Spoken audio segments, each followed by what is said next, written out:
Live in full color from Hollywood.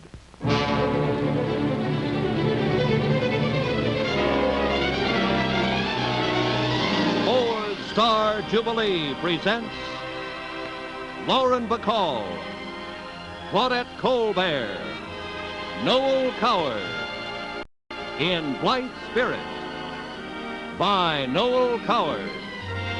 Also starring Mildred Natwick, with Brenda Forbes, Philip Tong, Marion Ross.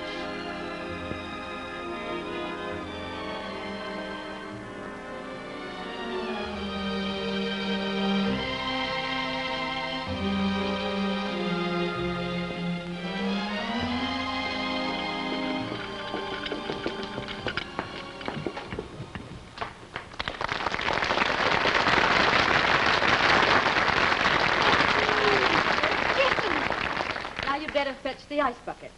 Yes, Edith. Madame Arcati, Mrs. Bradman, and I will have our coffee in here after dinner. And Mr. Condomine and Dr. Bradman will have theirs in the dining room. Is that quite clear? Yes'm. And Edith, when you're serving dinner, try to remember to do it calmly and methodically. Yes'm. As you are not in the Navy, it isn't necessary to do everything at the double. Very good. Now get the ice. Yes'm. Not at a run, Edith. Yes'm.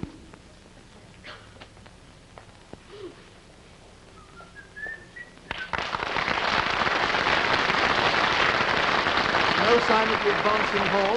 Not yet. No ice? Oh, it's coming. It's coming. I have been trying to discourage Edith from being quite so fleet of foot. You mustn't mind if everything's a little slow motion tonight. I should be... Well, That's fine, Edith. Put it down. That's right, Edith. Thank you. A dry martini, I think, don't you? Yes, darling. I expect Madame Arcati will want something sweeter. Well, we'll have this one for ourselves anyway. What's the matter? I have a feeling that this evening's going to be awful. Well, it'll probably be funny, but not awful. Now, look, you must promise not to catch my eye. If I giggle, and I'm very likely to, it'll spoil everything. Yes, but you mustn't. You must be dead serious and, if possible, a little intense. You know, we can't hurt the old girl's feelings, however funny she is. But, darling, why the Bradmans? He's just as skeptical as we are, and he'll probably say the most dreadful Yes, things. I warned him. There must be more than 3 people. It couldn't be the vicar and his wife, A, because they're dreary, and B, because they wouldn't have approved at all. No, had to be the Bradmans. Here, try this. Oh, it's lovely. Dry as a bone. To the Unseen. I must say that's a wonderful title. If this evening's a success, I shall start straight in on the first draft tomorrow morning. Charles, tell me, was Elvira a big help to you when you were thinking something out, I mean? Oh, every now and then when she concentrated, but she didn't concentrate very often. I wish I'd known her. I wonder if you'd have liked her. Oh, I'm sure I should. The way you talk of her, she sounds enchanting. Poor Elvira. Does it still hurt when you think of her? No, not really. Sometimes I almost wish it did. I feel rather guilty. I wonder if I died before you'd grown tired of me, if you'd forget me so soon. What a horrible thing to say. No, I think it's interesting. Well, to begin with, I haven't forgotten Elvira. I remember her very distinctly indeed. I remember how fascinating she was and how maddening. I remember how badly she played all games and how cross she got when she didn't win. I remember her gay charm when she'd achieved her own way over something and her extreme acidity when she hadn't.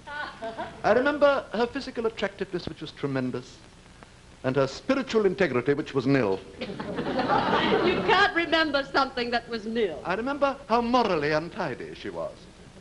Was she more physically attractive than I That's a am? very tiresome question, dear, and fully deserves the wrong answer. You're really very sweet. Thank you. I love you, my love. I know you do.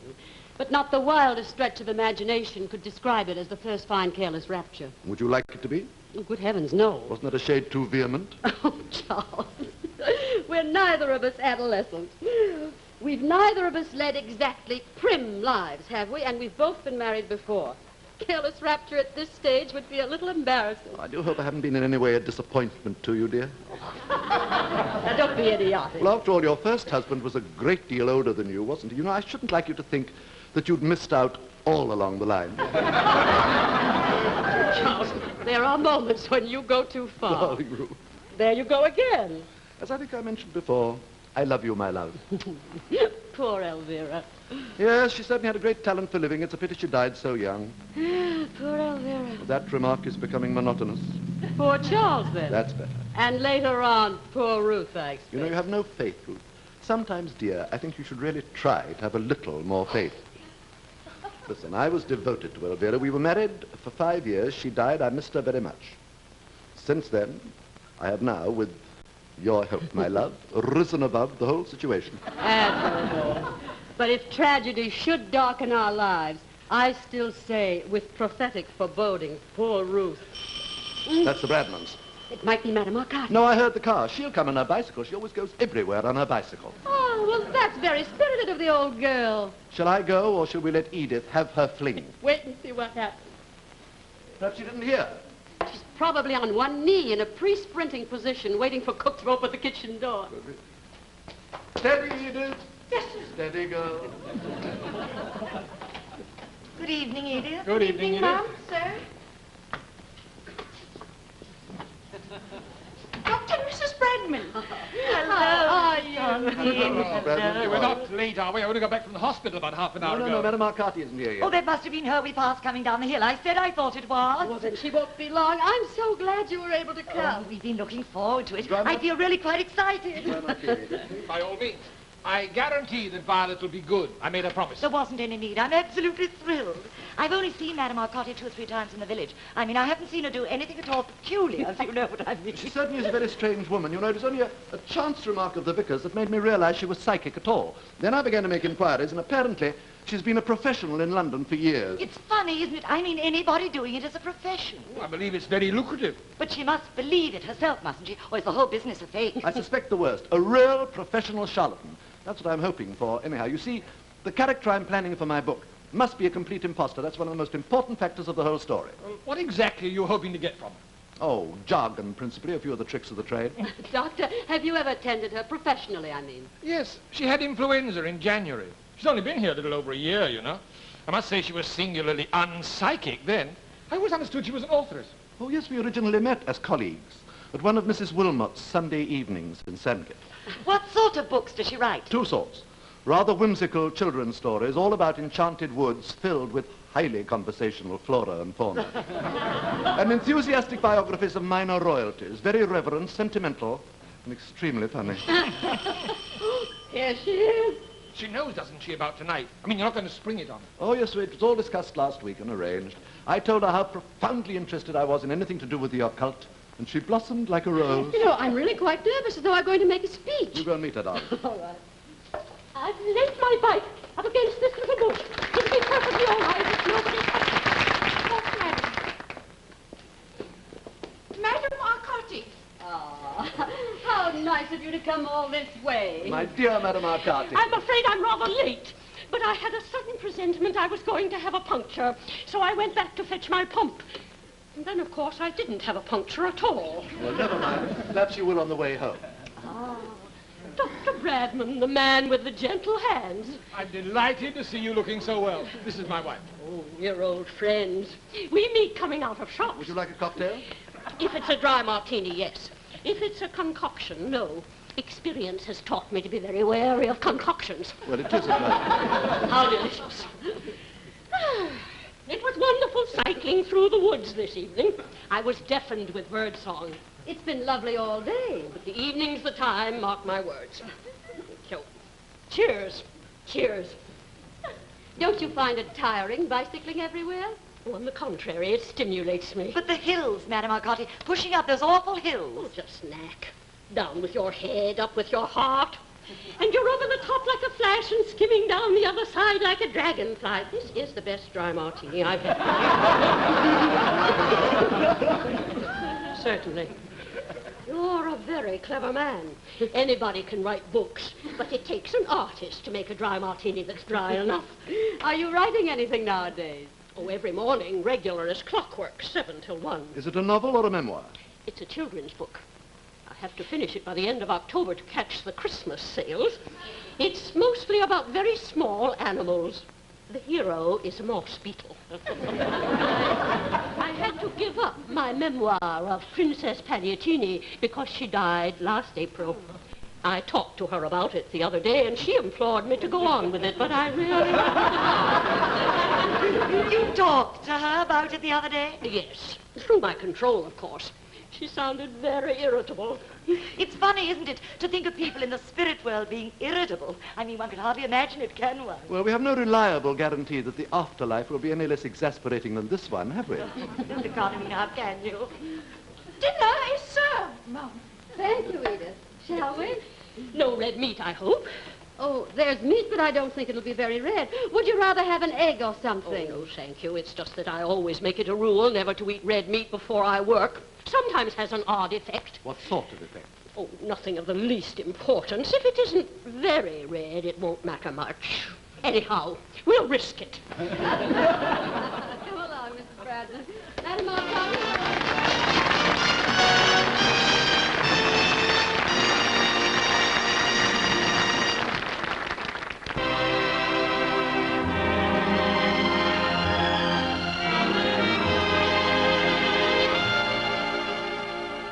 Always have a child as a control? Yes, they're generally the best.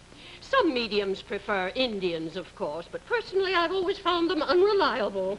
No, children are really the most satisfactory. Daphne has worked with me for years.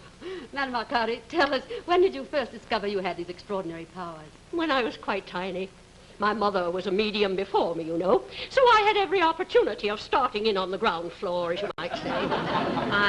I had my first trance when I was 4 years old, and my first ectoplasmic manifestation at 5 1/2. What an exciting day that was. I shall never forget it. The manifestation itself was very small, very short duration, but for a child of my tender years, it was most gratifying. Your mother must have been so pleased. She was. I wish the men would hurry up. I'm terribly excited. Please don't be. It makes everything much, much more difficult. Well, Madame Arcati, time is drawing near. Who knows? It may be receding. I do hope you feel in the mood, Madame Arcati. It isn't a question of mood. It's a question of concentration. Oh, and you must forgive us for being impatient. We can perfectly easily wait if you're not quite ready to start. Nonsense, my dear. I'm absolutely ready. Hi-ho, off to work we go. Is there anything you'd like us to do? Do? Well, I mean, hold hands or anything. All that will come later. First, a few deep, deep breaths of fresh air.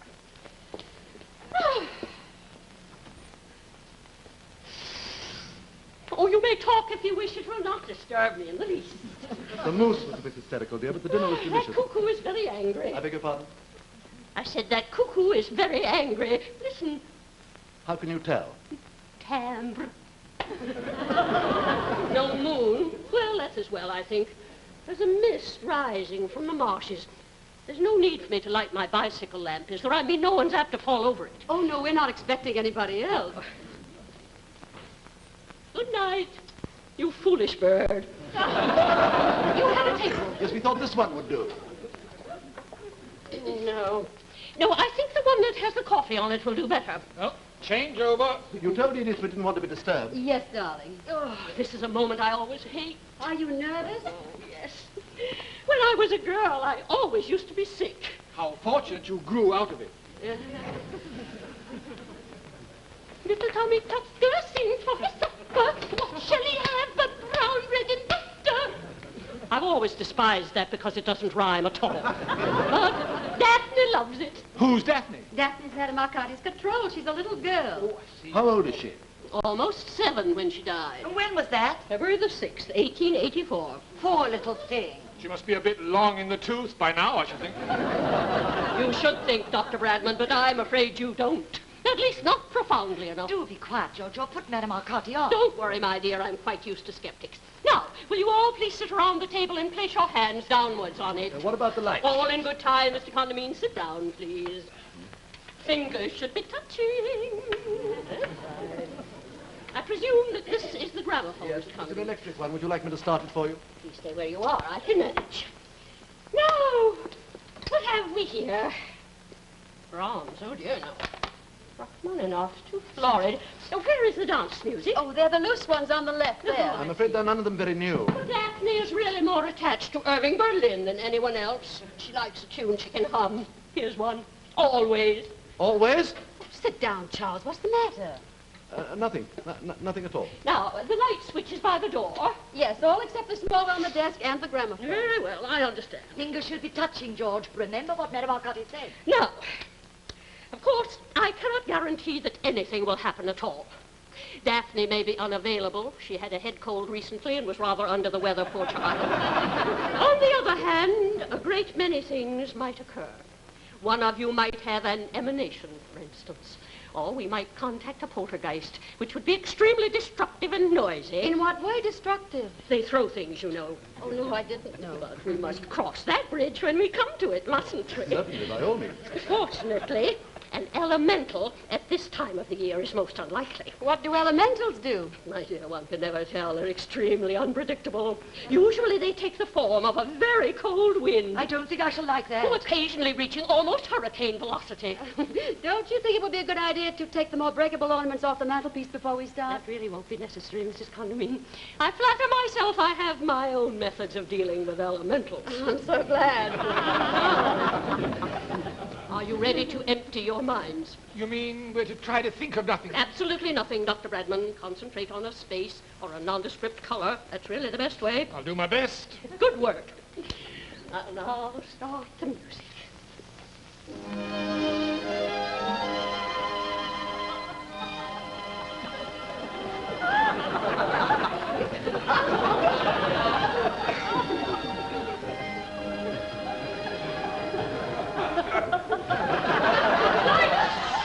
Oh, dear. Quiet, please.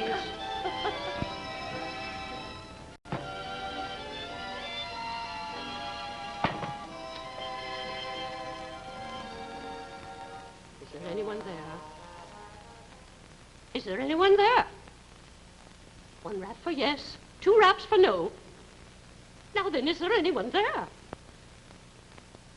Oh, shh. Is that you, Daphne? Oh, is your cold better, dear? Oh, I'm so sorry. Are you doing anything for it? Oh, I'm afraid she's rather fretful. Now, is there anyone there who wishes to speak to anyone here?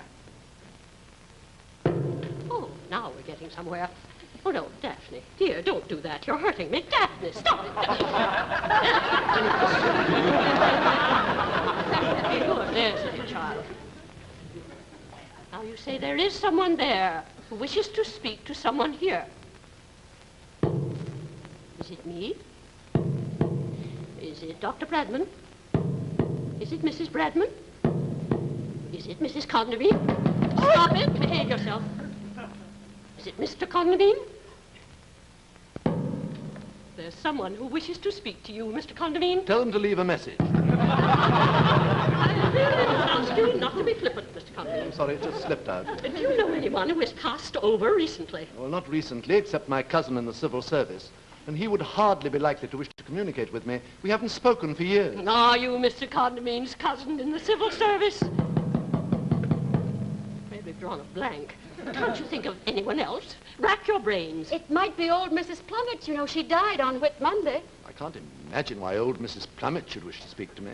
We had very little in common. It's worth trying, anyhow. Are you old Mrs. Plummet? She was very deaf. Perhaps you'd better shout. Are you old Mrs. Plummet?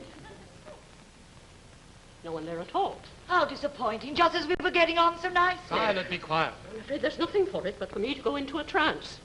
I had hoped to avoid it because it's so exhausting. However, what must be, must be. Excuse me while I turn on the gramophone again. Not always. Please don't play always. Why not, Charles? Don't be I'm absurd. afraid I must. It would be imprudent to change horses in midstream. Have it, Sharon.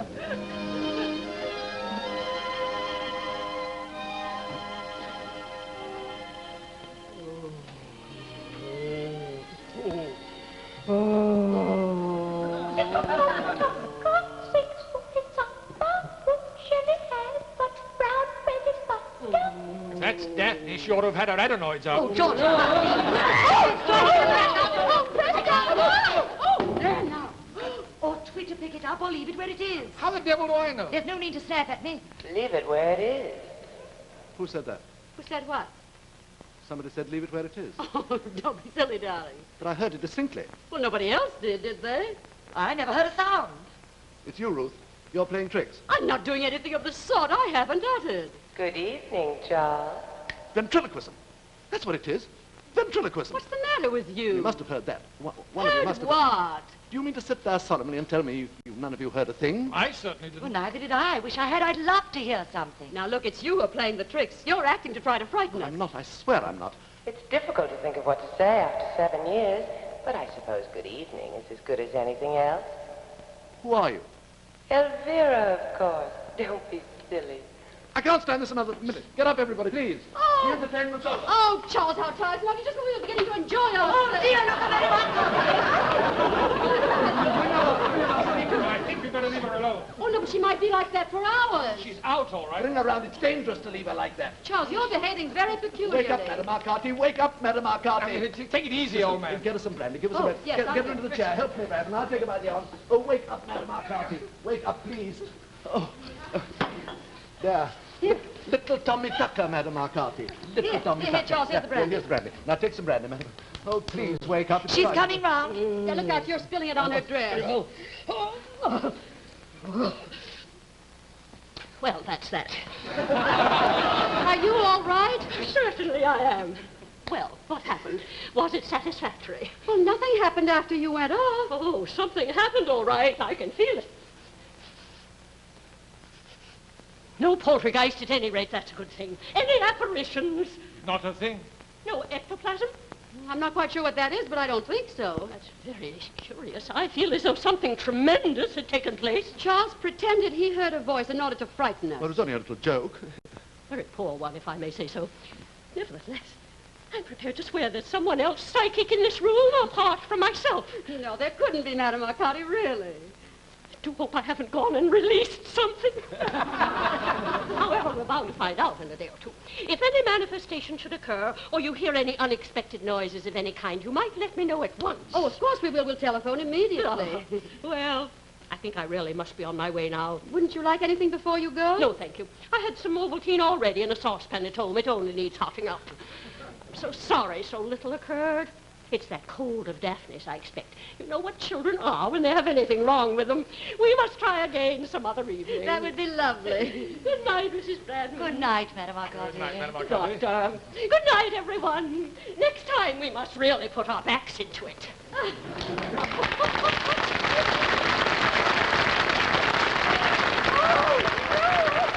Be careful, Mrs. Condomine. She might hear you. Oh, I can't help it. I've been holding this in for ages. She certainly put you in your place, George, and serves you right. Oh, she's mad. She's as mad as a hatter. But she must be... Put out the job, the whole thing. No, I think she's absolutely sincere. So do I.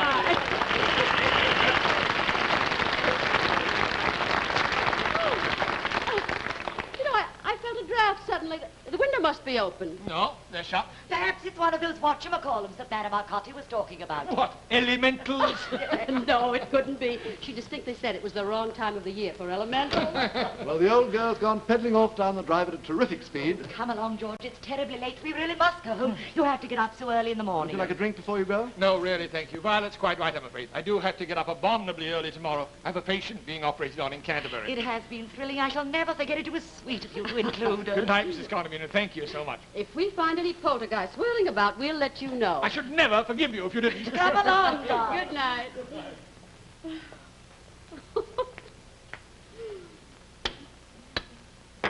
Oh, dear.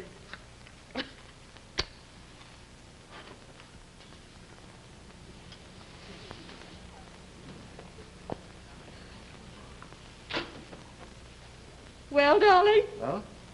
would you say the evening had been profitable? Yes, I suppose so. Oh, I must say it was extremely funny at times. It certainly was, wasn't it? What's the matter? Matter? I guess you seem odd somehow. Do you feel quite well? Perfectly. I think I'll have a drink. Would you like one? No, darling, thank you. Chilly in this room, isn't it? Come over by the fire. You know, I don't think I'll make any notes tonight. I'll start fresh in the morning. Oh! Charles! That was very clumsy, Charles, dear. Elvira! Then it's true. It was you. Of course it was. Charles, what are you talking about? Are you a ghost? I suppose I must be.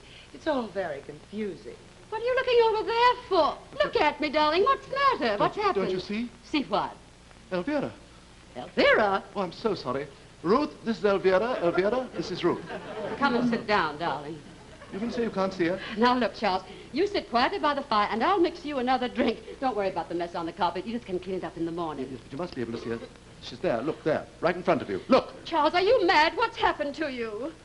You can't see her. Now, look, if this is a joke, it's gone far enough. Now, sit down, for heaven's sake, and don't be silly. What am I to do? What the devil am I to do? Well, I think you might at least be a little more pleased to see me. After all, you conjured me up. I didn't do any such thing. Nonsense, of course you did. That awful child with a cold came and told me you wanted to see me urgently. It's all been a mistake, a horrible mistake. Now, stop talking like that. I told you before, this joke's gone far enough. I've gone mad, that's what it is. I've just gone raving mad. Here, now, drink this. This is appalling. And relax. How can I relax? I shall never be able to relax again till the day I die. Well, drink some brandy. There.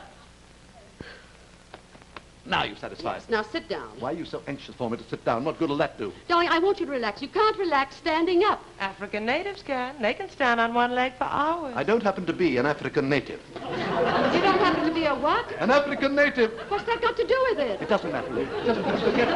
Why put it in your mind? I'll do what you ask me. Look. You wanted me to sit down. Look. There. I've sat down. Would you like some more brandy? Yes, please. Very unwise. You always had a weak I head. could drink you under the table. There's no need to be aggressive, Charles. I'm only trying to help you. I'm sorry. Now, drink that and then we'll go to bed. Oh, get rid of her, Charles, then we can talk in peace. That's a thoroughly immoral suggestion. You ought to be ashamed of yourself. Immoral? I wasn't talking to you. Well, then who are you talking to? Elvira. Oh, blast Elvira. There now, she's getting cross. I don't blame her. What don't you blame her for? Ruth. Elvira is in this room. She's only a few inches away from you. Charles, I'm not going to stand here arguing any longer. Hooray! Shut up. Oh, how dare you speak to me like that? Listen, please listen. I will not listen to any more of this nonsense. I'm going up to bed now. I'll leave you to turn out the lights. I shan't be asleep because I'm much too upset, so you can come in and say goodnight to me if you feel like it. That's big of her, I must say. Be quiet. You're behaving like a gutter snipe. That is all I have to say. Good night, Charles. That was one of the most enjoyable half hours I've ever spent. Oh, Elvira, how Poor Ruth. I suppose this is obviously some sort of an hallucination, isn't it? I'm afraid I don't know the technical term for it. Well, what am I to do? What Ruth suggested, relax. How did you get here? You know, it's very peculiar, but I've sort of forgotten. Are you to be here indefinitely? I don't know that either. Why? Would you hate it so much if I was? Well, you must admit it to be embarrassing. Oh, I don't see why, really. It's all a question of adjusting yourself. Anyhow, I think it's hard of you to be so unwelcoming and disagreeable. Yeah, but Elvira... I do. I think you're mean. Yeah, but try to see my point, dear. After all, I've been married to Ruth for 5 years. You've been dead for 7. Not dead, Charles. Passed over. It's considered vulgar to say dead where I come Well, from. passed over, then. At any rate, now that I'm here, the least you can do is make a pretense of being amiable about Of it. course, dear, I'm delighted in one way. I don't believe you love me anymore. I shall always love the memory of you. You mustn't think me unreasonable, but I really am a little hurt. You called me back, and at great inconvenience I came, and you've been thoroughly churlish about it ever since I arrived. Believe me, dear, I most emphatically did not call you back. There's been some mistake. Well, somebody did, and that child said it was you. I remember I was playing backgammon with a very sweet old Oriental gentleman. I think his name was Genghis Khan. And I'd just thrown double sixes, and then the child paged me, and the next thing I knew, I was in this room. Perhaps it was your subconscious.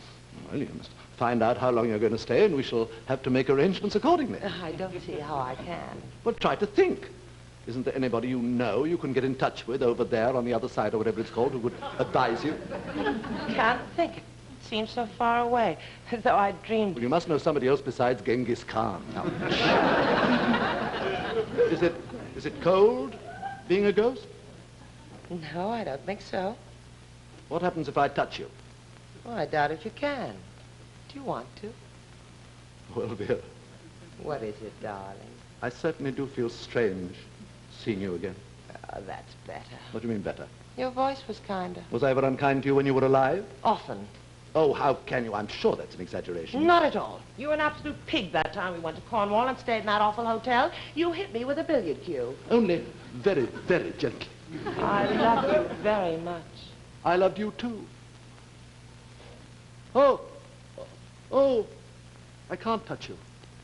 Isn't that horrible? Perhaps it's as well if I'm going to stay for any length of time. I suppose I shall wake up eventually. Do you know, I feel strangely peaceful now. That's right. Put your head back. Like that? Mm-hmm. Can you feel anything? Only a very little breeze through my hair. Well, that's better than nothing. I suppose if I really am out of my mind, they'll put me in an asylum, won't they? Don't worry about that. Just relax. Oh, poor Ruth. To hell with Ruth.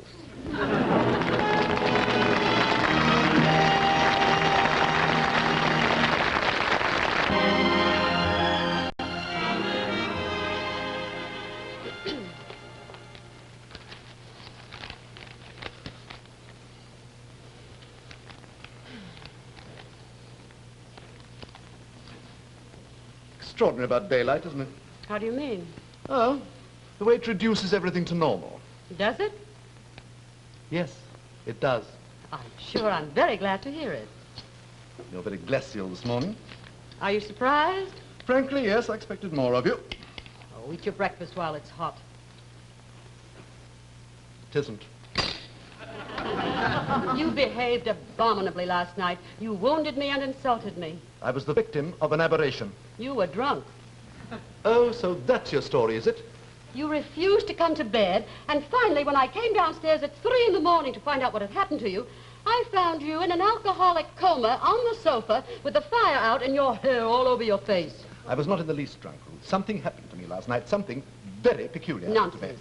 It is not nonsense. I swear to you that during that séance, I was convinced that I heard Elvira's voice. Nobody else did. I can't help that I did. But you couldn't have. Later on, I was equally convinced that she was here in the room, and I saw her distinctly and talked to her. After you'd gone to bed, we had quite a cozy little chat. And you seriously expect me to believe that you weren't drunk? I know I wasn't drunk. If I'd been all that drunk, I should have a terrible hangover now, shouldn't I? Well, I'm not at all sure that you haven't. I haven't got the trace of a headache. My tongue is not in the least coated. Look at it. Oh, I haven't any desire to look at your tongue. Kindly put it in again. I know what it is. You're jealous. Your whole being is devoured with jealousy. Oh, this is too much. What I think of women. Huh. Your view of women is academic, to say the least of it. Just because you've always been dominated by them, it doesn't necessarily follow that you know anything about them. I've never been dominated by anybody. You were hag-ridden by your mother till you were 23. Then you fell into the clutches of that awful Mrs. whatever her name was. Mrs. Winthrop Llewellyn. I'm not interested. And then there was Elvira. She ruled you with a rod of iron. Elvira never ruled anybody. She was far too elusive. That was one of her greatest charms. Then there was Maud Charteris. My affair with Maud Charteris lasted exactly 7.5 weeks, and she cried all the time. And there was that other Listen, one. dear, if you wish to make an inventory of my sex life, I think it only fair to tell you that you've missed out several episodes. I will consult my diary and give you a complete list after lunch. You don't think you can impress me with your routine amorous exploits? The only woman in my whole life who's ever tried to dominate me is you, and you've been at it for years. That is completely untrue. Oh, no, it isn't. You boss me and bully me and order me about. Won't even allow me to have an hallucination if I want to. Charles, alcohol will ruin your whole life if you allow it to get hold on you. Ruth, once and for all, I want you to understand clearly that what happened last night had nothing whatever to do with alcohol. I was stone cold sober from first to last and extremely upset into the bargain. Upset? You were upset? What about me? You seem to forget that you gratuitously insulted me. I did not. You called me a gutter snipe. You told me to shut up. And when I quietly suggested that we go to bed, you said, with the most disgusting leer, that it was an immoral suggestion. I was talking to Elvira. Well, if you were, I can only say it conjures up a fragrant picture of your first marriage. I think my first marriage was perfectly charming, and it's the worst possible taste for you to sneer at it. Oh, I'm not nearly as interested in your first marriage as you think I am. It's your second that's absorbing me at the moment. Seems to me to be on the rocks. Only because you persist in taking up this ridiculous attitude. My attitude is that of any normal woman whose husband gets drunk and hurls abuse at her. I was not drunk. Keep quiet. They'll hear you in the kitchen. I don't care if they hear me in the Folkestone Town Hall. I was not drunk. Not drunk. Not drunk. Control your... Can I clear, please? Yes, Edith. Cook wants to know about lunch. Will you be into lunch, Charles? Please don't worry about me. I shall be perfectly happy with a bottle of gin in my bedroom. Don't be silly, dear. Tell Cook we shall both be in. Yes'm. I'm going into Hive this morning. Is there anything you want? A great deal, but I doubt if you could get it in Hythe. It's clouding over. You have a genius for understatement. Tell Cook to put Alka-Seltzer down on my list, will you, Edith? Yes'm.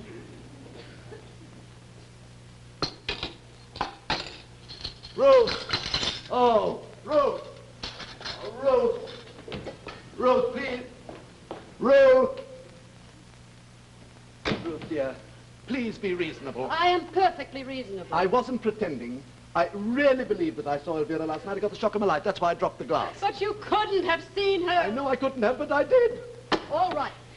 I'm willing to concede then that you imagined that you did. That is exactly what I've been trying to explain to you for hours. Well, then there's obviously something wrong with you. Exactly. There is something wrong with me.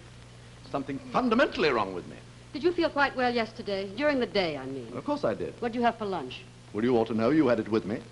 Well, let's see now. The lemon sole and that cheese thing. Why should having a cheese thing for lunch make me see my deceased wife after dinner? Well, you never know. It was rather rich. Why didn't you see your dead husband then? You had just as much of it as I did. Oh, this isn't getting us anywhere at all. Well, of course it isn't, and it won't. As long as you persist in ascribing supernatural phenomena to colonic irritation. Perhaps you ought to see a psychiatrist. I refuse to endure months of expensive humiliation, only to be told at the end of it that at the age of 4, I was in love with my rocking horse.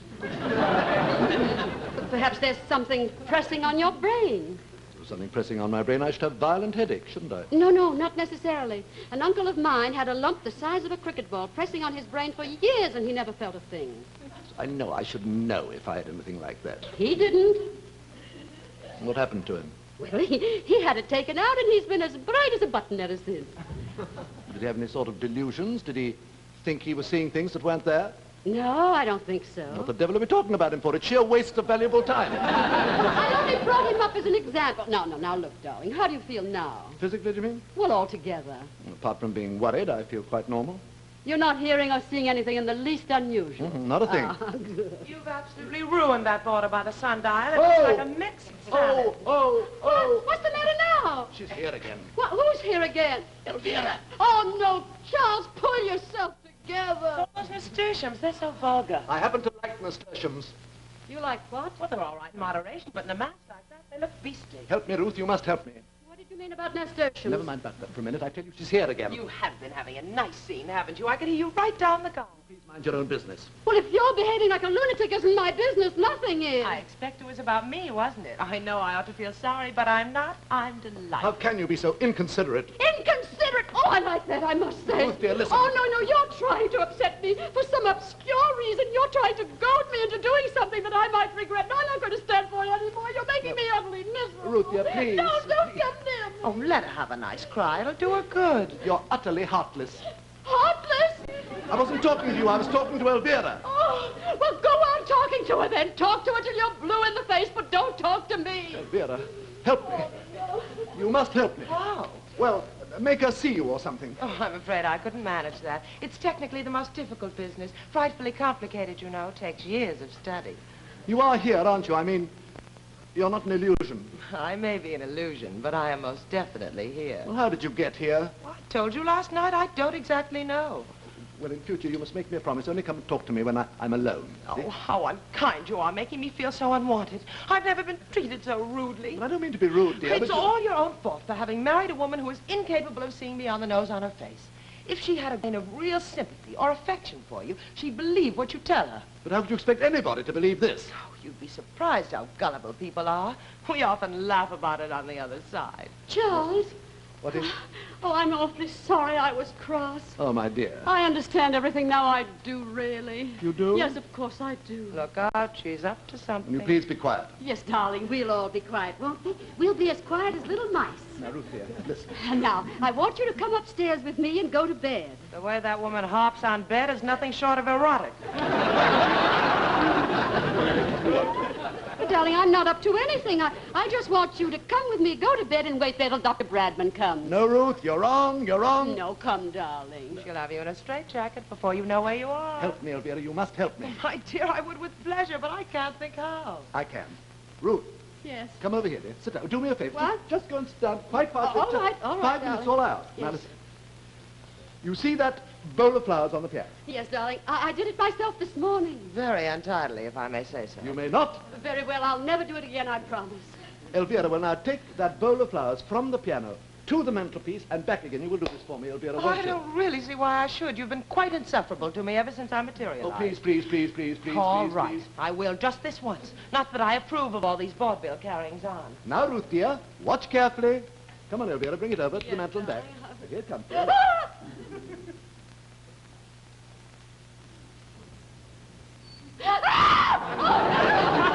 Daddy, you ought to be ashamed of yourself.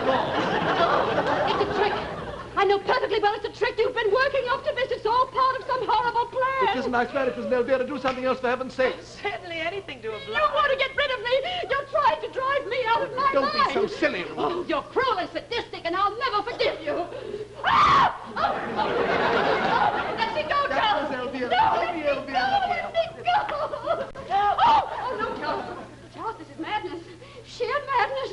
It's some sort of auto-suggestion, isn't it? It's some form of hypnotism. Swear to me it's only that. Swear to me it's only that. Hypnotism, my foot. Now look what you've done.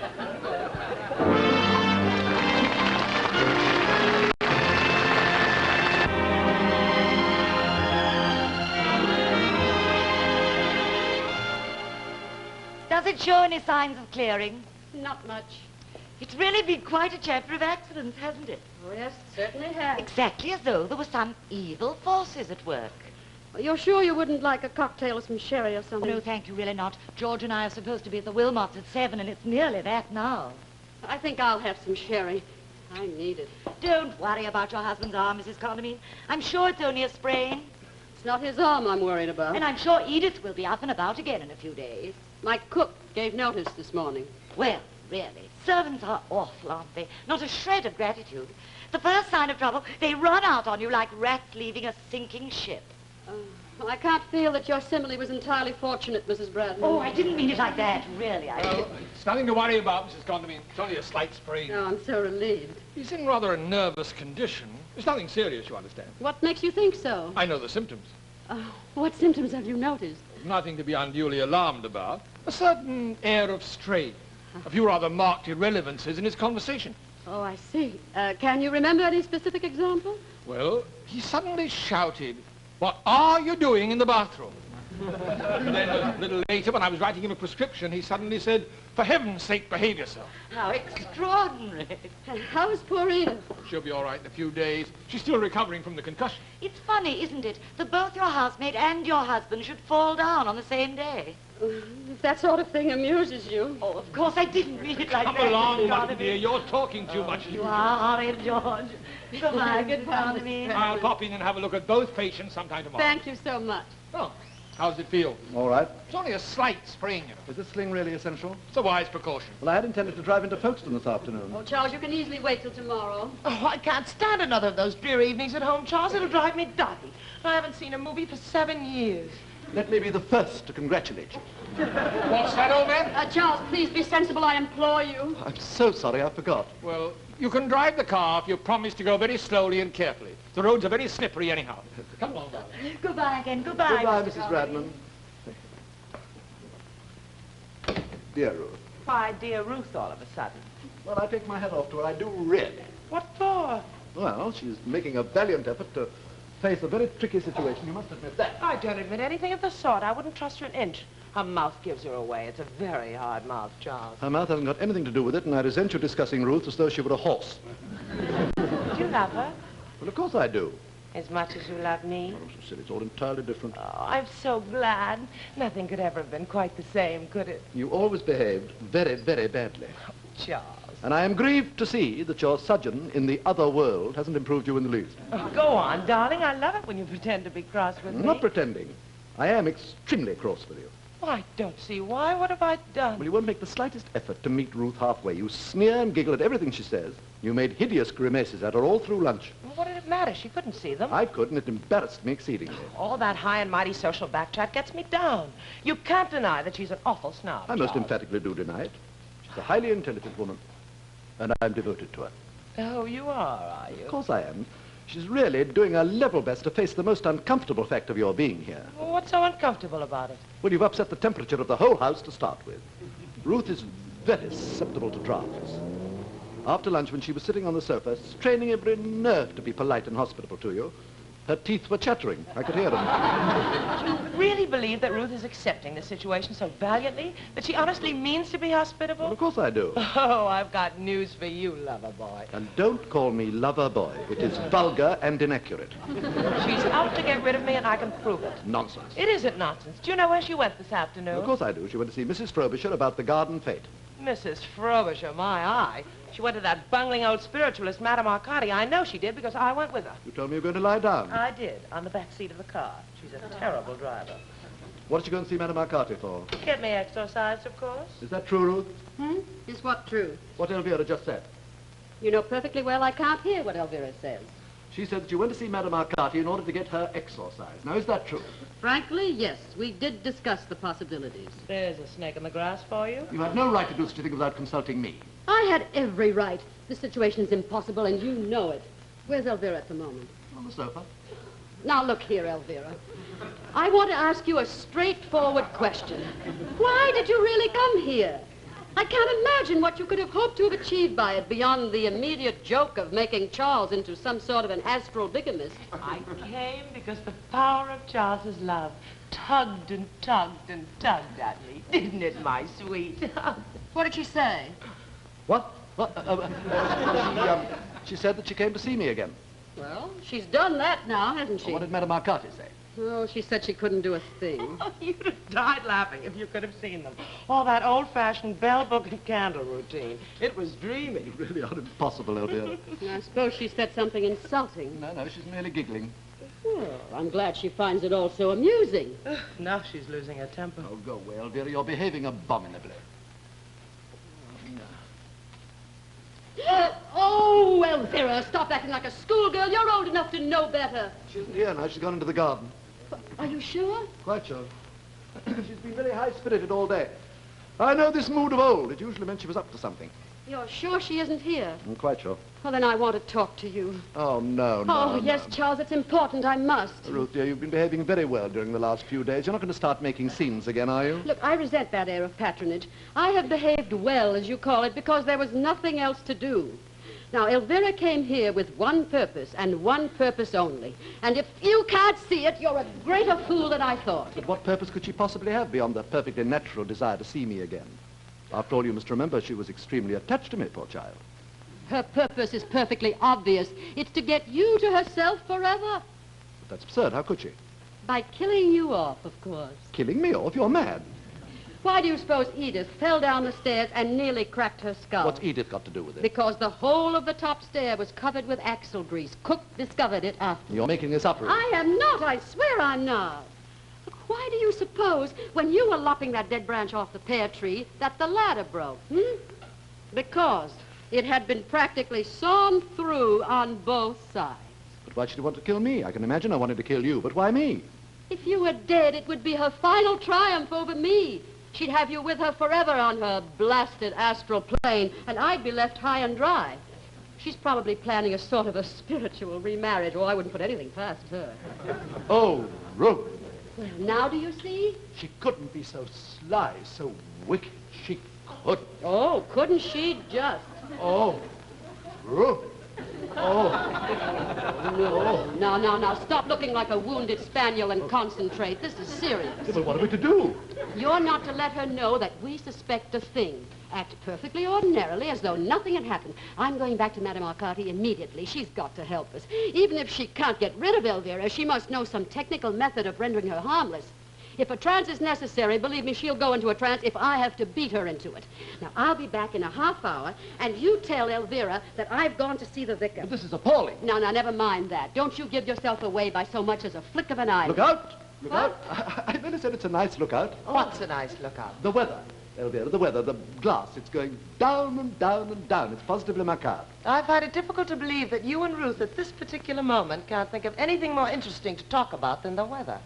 You know, I really can't stand another minute of this. Where is she now? Over by the piano. Now, look here, Elvira. She's on her way over to me now. blazes can't she stay in the same place for 1 minute? Now, for heaven's sake, Ruth, don't get into another state. Another state? I have been trying to control myself for 3 whole miserable days, and it's been a nightmare, and I'm not going to do it anymore. If, since Elvira's timely arrival here the other evening, she had shown the slightest sign of good manners, the slightest sign of breeding, I might have felt differently toward her. But all she has done is to try to make mischief between you and me and have private jokes with you against me. I don't like Elvira any more than she likes me. And what's more, I'm certain I never would have, dead or alive. The first thing in the morning, I am going straight to London to interview the Psychical Research Society, and if they fail me, I shall go straight to the Archbishop of Canterbury.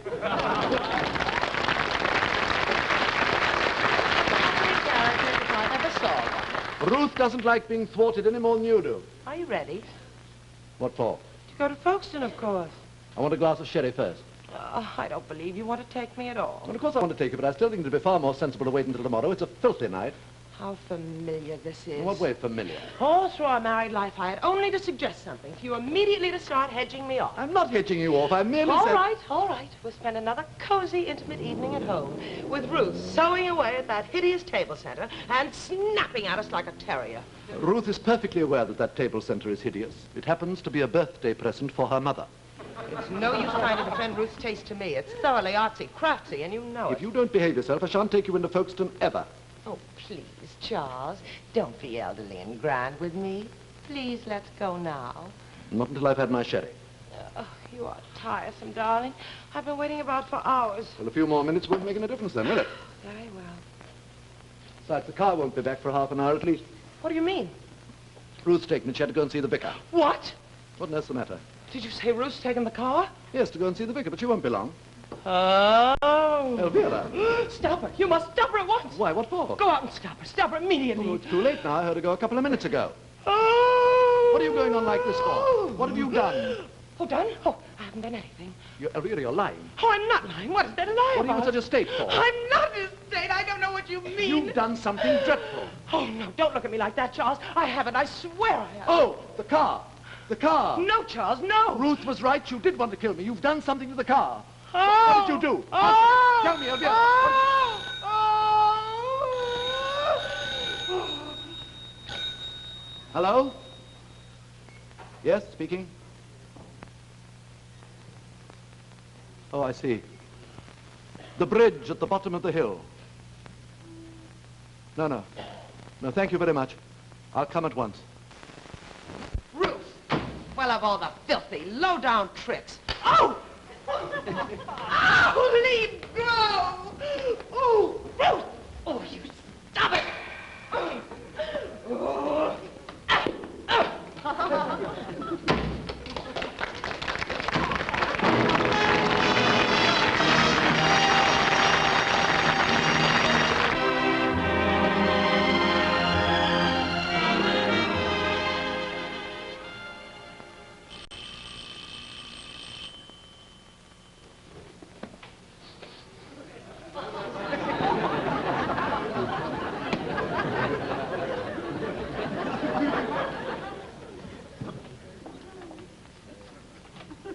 Madame Arcati, what a delightful surprise. I hope you don't consider this an intrusion, Mr. Condomine. Of course not. I'm delighted to see you. Do come in and sit down, won't you? Thank you. Perhaps you'd like some coffee or a liqueur. Oh, no, thank you.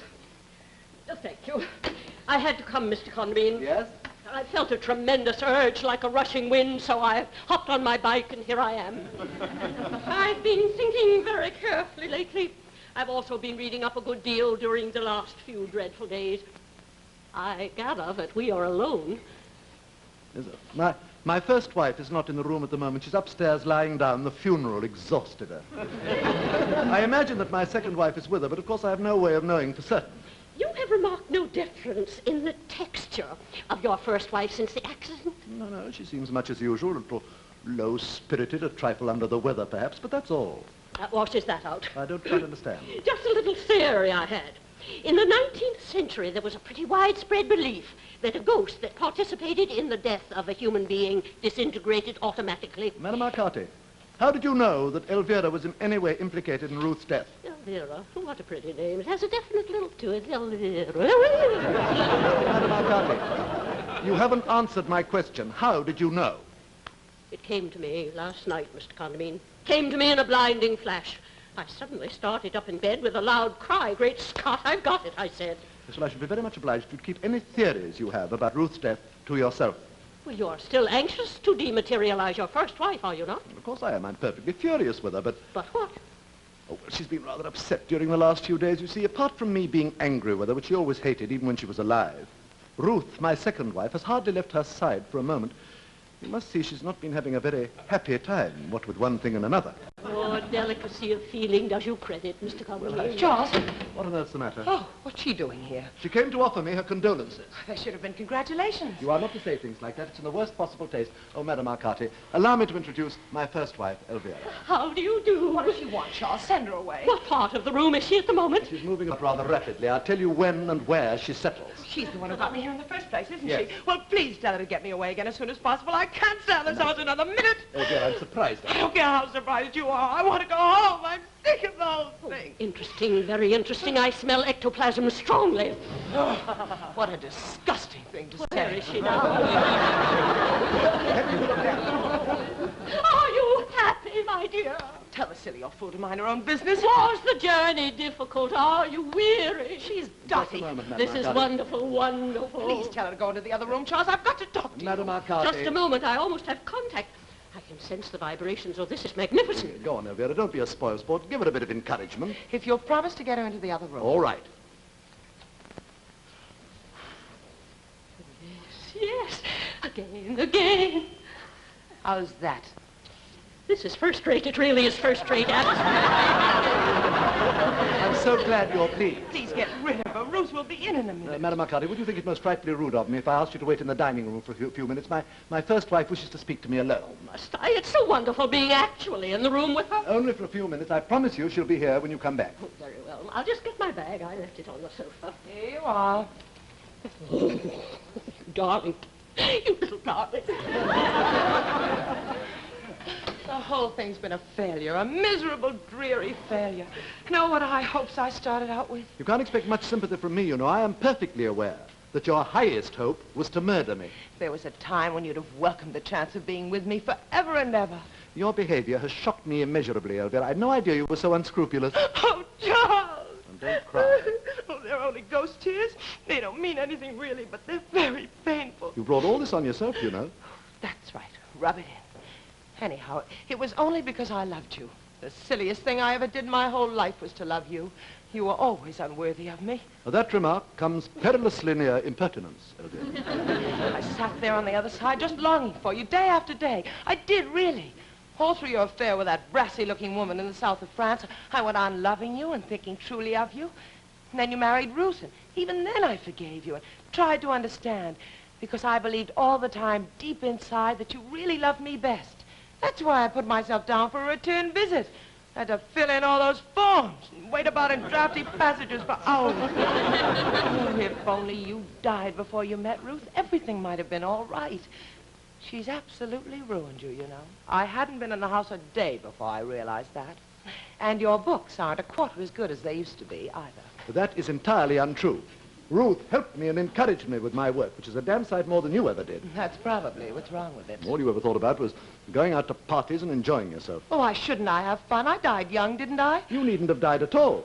If you hadn't been idiotic enough to go out in the river with Guy Henderson and get soaked to the skin.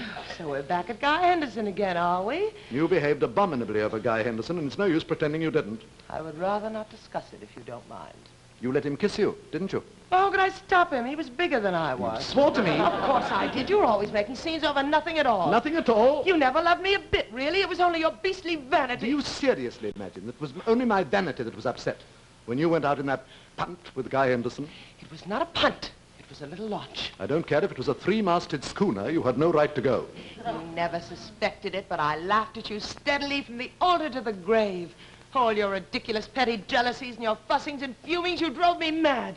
That's why I went out on the moors that day with Captain Bracegirdle. I was desperate. You swore to me you'd gone over to see your aunt in Exmouth. It was the moors. With Captain Bracegirdle?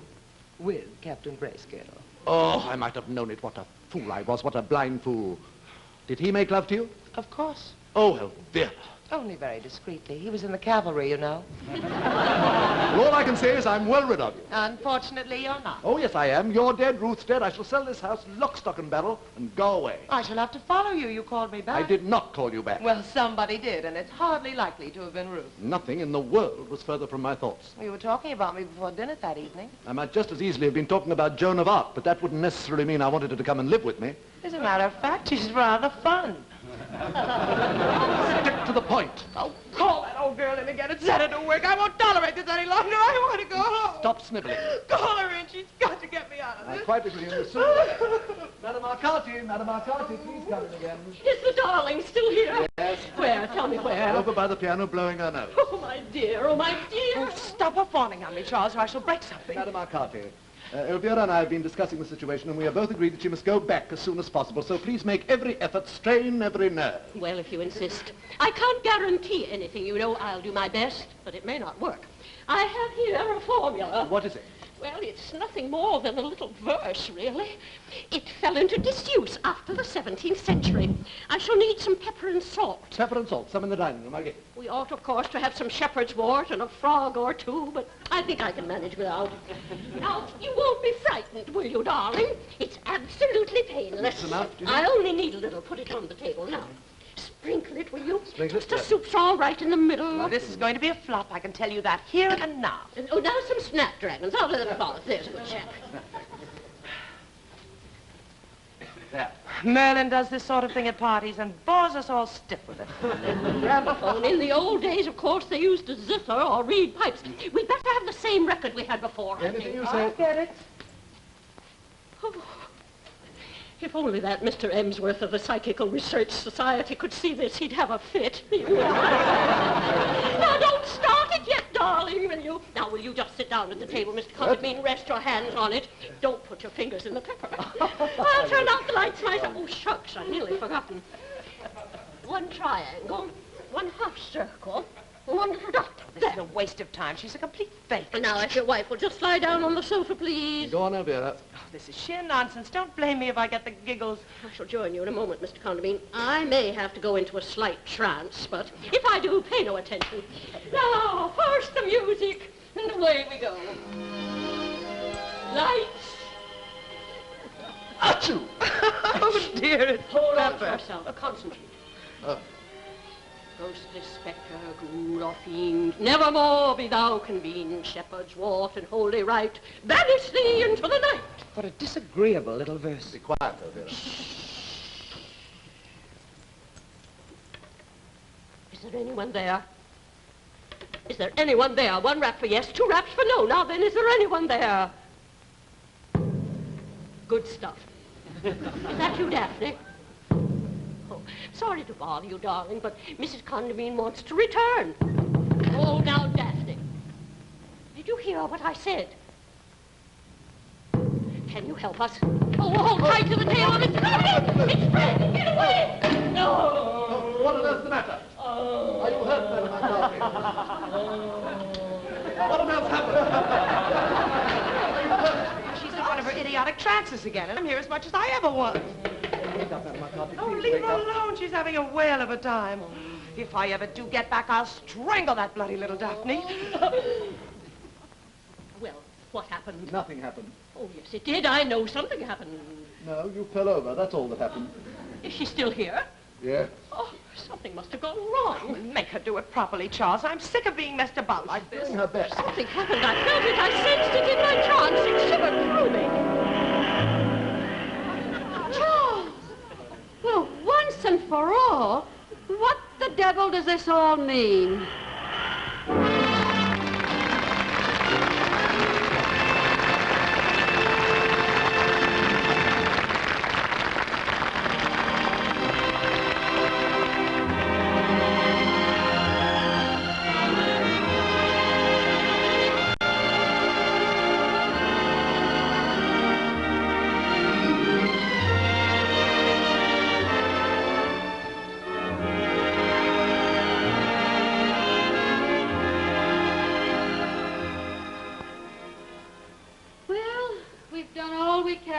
I couldn't be more exhausted.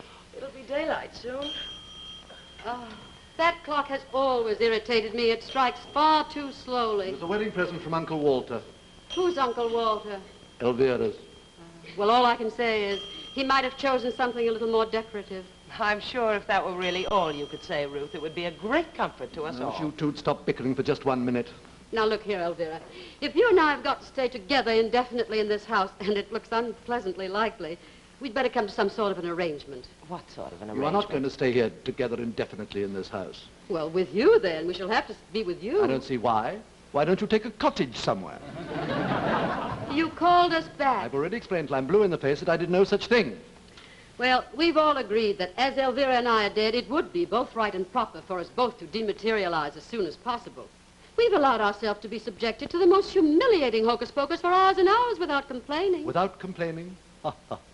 We've stood up, we've lain down, we've concentrated, we've sat interminably while that tiresome old woman recited very extremely unflattering verses at us. We've endured 5 seances. We've watched her fling herself in and out of trances until we're dizzy, and at the end of it all, we find ourselves exactly where we were at the beginning. I'm just as exhausted as you are, you know. I've had to do all the damn table tapping, remember? Well, if she can't get us back, she can't, and that's that. So we might as well think of something else. Why don't you do something about it? Why don't you go back on your own? Yeah, but this has got to come from here. Perhaps darling Charles doesn't want us to go quite enough. Darling Charles most certainly does. Oh, you must have a very weak will, then. I always suspected it. There's no use arguing anymore. Wake up, Madame Arcati. Oh, shake her. Might upset her. I don't care if it kills her. Wake up, Madame Arcati. What time is it? 5:10. What time did I go off? Over an hour ago. Oh, very curious, very curious. Forgive me for a moment while I make a note of that from my diary. Are they still here? Yes. How disappointing. Have you any suggestion? Well, we mustn't give up hope. Chin up, never give in. That's my motto. Oh, that schoolgirl phraseology is driving me mad. Now then. Now then what? What do you say? We have another séance. And really, put our shoulders to the wheel. Make it a real rouser. No, for the love of heaven, not another seance. I might be able to materialize a trumpet if I try hard enough. Better than nothing, you know. I don't care if she materializes a whole symphony orchestra. I implore you not to let her have another seance. You know, one day I intend to give myself the pleasure of telling Madame Arcati exactly what I think of her. She's doing her best. Are the girls getting despondent? I'm afraid they are, rather. We'll win through yet. Don't be downhearted.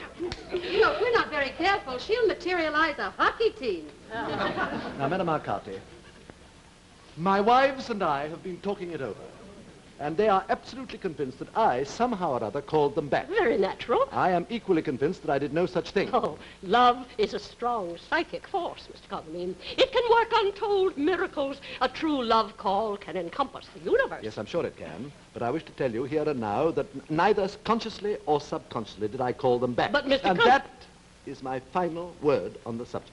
Neither of them could have got here unless there had been somebody, a psychic subject in the house who wished for them. It wasn't me. Great Scott, I believe I've been barking up the wrong tree. How do you mean? Wait, all in good time. Now, who was in the house during our first séance? Well, the Bradmans and Ruth and you and me. Yes, but the Bradmans weren't here last night, were they? No. Quickly, my crystal. Here we go again.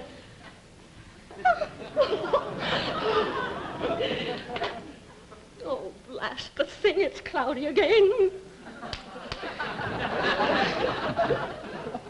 It's there again. It's there again. I'm beginning to understand. I wish I was. What's that again? Bandage, a white bandage. Hold on to a white bandage. I haven't got a white bandage. She's too good, you know. She ought to be in a circus. Be you in nook or cranny, answer me. Be you in still room or closet, answer me. Be you behind the panel above the stairs beneath the eaves, waking or sleeping, answer me. That ought to do it, or I'm a Dutchman. Hush, wait. Don't you want the gramophone on with the lights out already? No, it's near. It's very near. If a ghost, I'll scream. I hope it's nobody we know. I'll feel so silly. Did you ring, sir? The bandage, the white bandage. No, I didn't eat it. Oh, I'm so sorry, sir. But I could have sworn I heard the bell. Or somebody calling. I was asleep. I don't rightly know which it was. Come here, child. Oh! Go on, do it. Madame Arcati tells you, dear. Go on, go on. Whom do you see in this room, child? Oh, dear. Answer, please. You, madam. Go on. And the master? Anyone else? Oh, no, madam. She's lying. Oh, madam. They always do. They? Where are they now? By the fireplace. Oh. You mean she can see them? She can really see them? Probably not very clearly, but enough. You let me go. I haven't done nothing. I'll see nobody. Let me go. Madame Arcati, come over here and sit down. Nobody said you did. You know, if she's been the cause of all this unpleasantness, I'll give her a week's notice tomorrow. You may not be here tomorrow. Look at me, Edith. Cuckoo, cuckoo, cuckoo. Oh, dear, what's the matter with her? Is she balmy? Look at my finger, Edith. Did you ever see such a long, long, long finger? Now it's on the left, now it's on the right. See, very quietly, backwards and forwards. Tick, tock, tick, tock. The mouse ran up the clock. Be quiet, you'll spoil everything. Well, so far so good. She's off all right. Oh? She's a natural. Just the same as the Sudbury case. It really is the most amusing coincidence. Now, if you'll just have your wives stand close together, please. Where? Well, over there with you. Come on, girls. You know, I resent being ordered about like this. I don't like this. I don't like any of it. I feel peculiar. You're sorry for having been so mischievous, Edith. Oh, yes, madam. You know what you have to do now, don't you, Edith? Oh, yes, madam. Oh, I think it's going to work, whatever it is. Charles! Shh! Charles, this is goodbye. Oh, tell her to stop for a minute. I want to say something before I go. I used to have thought that before. It's too late now. Oh, of all the mean, ungracious. Lights! Oh, be loving you. Always. With the love that's true. I saw Captain Blithe Spirit again, Charles. Several times. Don't think you're rid of us quite so easily, my dear. You may not be able to see us, but we'll be here, all right. Days may not be Splendid! Hurrah, we've done it! That's quite enough singing for the moment, Edith. Shall I turn on the lights? Yes. They've gone. They've really gone. Yes, I think we really pulled it off this time. And to wake her up, she might bring them back again. Wake up, child. Oh, good heavens, where am I? It's all right, Edith. You can go off to bed now. Why, it's morning. Of course it is. But I was in bed. How'd I get down here? Listen, I rang the bell, Edith, and you answered it. Isn't that so, Madame Arcati? Did I drop off? Do you think it's my concussion again? No, off you go to bed, Edith, and thank you very much. No, wait a minute. Thank you very much indeed. Oh, sir, whatever for? Why, sir! What do you mean by that? I could drop in my tracks. You know, would you like to stay? We have a spare room. Oh, no, thank you. Each to his own nest. I'll pedal home in a jiffy. It's only 7 miles. Perhaps you'll give me the pleasure of lunching with me one day soon. Oh, well, when you come back, I should be delighted. Come back? This must be an unhappy house for you, Mr. Condomine. There must be memories in it, in every corner of it, both grave and gay. Also what? Just go, pack your traps, and go as soon as possible. You mean they may still be here? Quien sabe, as the Spanish say. I wonder. Oh, I wonder. I'll follow your advice, Madame Arcati. Good night, Mr. Condomine. It's been fascinating. From first to last, fascinating. Do you mind if I take just one sandwich to munch on my way home? Not in the least, please, do. Thank you. Oh, now, don't come with me, please. I can find my own way. Cheerio once more, and good hunting.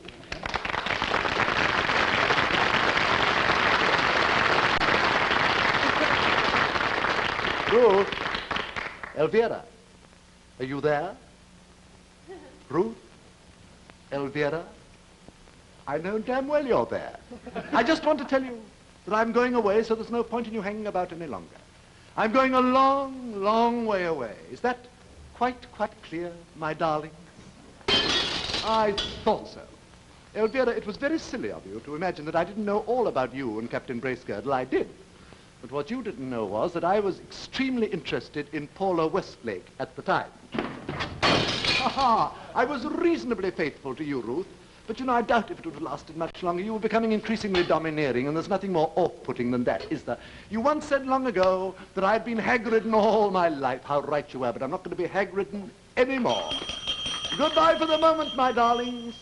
I expect we're bound to meet again one day, but until we do, I intend to enjoy myself as I've never enjoyed myself before. Ah, break up the house as much as you like. I'm leaving it anyhow. Oh, think kindly of me, send out good thoughts. Nice work, Elvira. Why did you get Ruth to help you? Press on, girls. Goodbye again. Parting is such sweet sorrow.